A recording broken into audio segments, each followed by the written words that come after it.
a fait croire que quand on dit à un homme qu'on est expert en Kama Sutra, c'est là qu'il va vous épouser.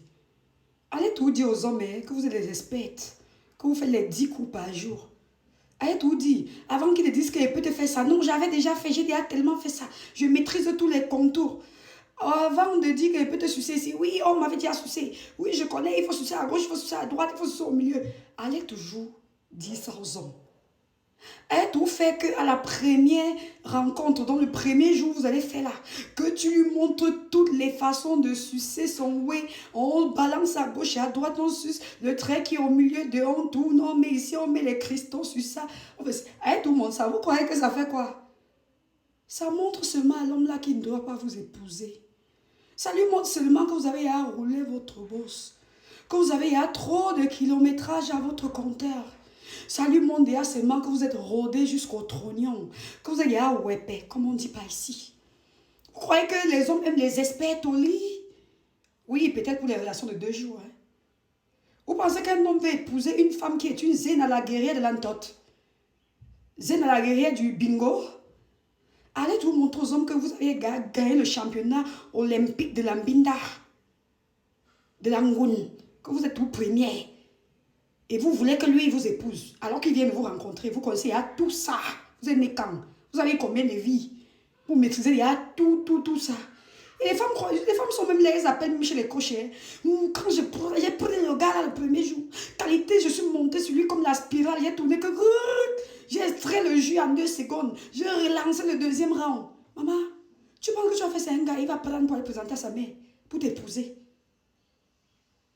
Il a compris que c'est à l'Axoulou, que c'est le Mkanet qui fait la fierté d'un homme.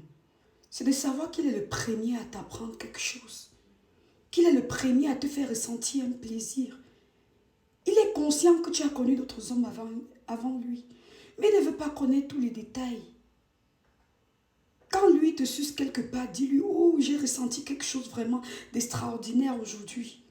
Ne va pas lui dire que j'avais ressenti plus que ça avant. Même par respect, il ne faut pas lui dire des conneries.